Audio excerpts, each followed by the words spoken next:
This animation illustrates how setup uses answer files and uniqueness database files, or UDFs. An answer file created by using the Setup Manager wizard or a text editor is a text file that supplies configuration settings that a user would otherwise provide during setup.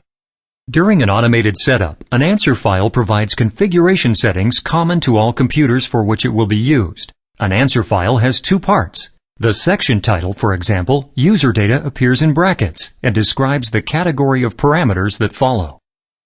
Within each section, settings take the form of key equals value, where key is the parameter and value is the actual configuration setting. For example, computer name equals Denver 1.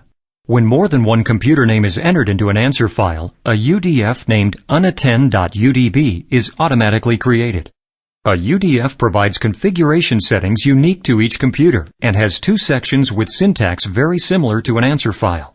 The first section, Unique IDs, specifies the unique computer names and the sections of data to be replaced in or merged with the answer file for each computer.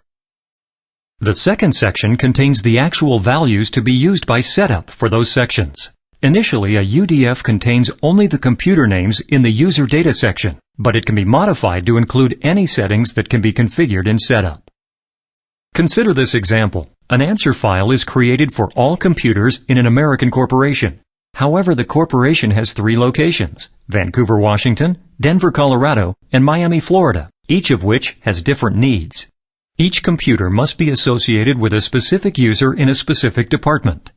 Depending on their location, computers must join a specific domain and have the correct phone rules configured. Computers in Miami need additional network protocols configured. For this example, the first section of the UDF would look like this. The individual computer names are on the left, and the sections to be replaced in or merged with the answer file are on the right.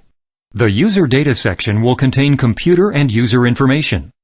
The identification section will contain the domain name to join.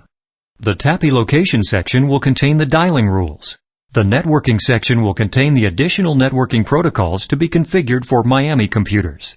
The computer Miami 1 would need the following sections in the UDF. For this example, not all networking sections are shown. The user data section contains the computer name, username, and the organization to which she belongs. The identification section joins the computer to Domain East. The TAPI location section specifies the phone system as one that uses pulse instead of tone. The networking section enables custom network settings. The Net Client section specifies that both a Microsoft client and a NetWare client be installed. Setup looks to the answer file and the UDF for configuration values. If the answer file has a key specified, but the UDF does not, the value in the answer file is used. This is the only instance in which a value from the answer file is used. If the answer file does not have a key specified, and the UDF does, the value in the UDF is used. If both the answer file and the UDF have keys specified, the value in the UDF is used. If the answer file does not have a key specified, and the UDF has a key specified without a value, no value is set and the user may be prompted to enter the information.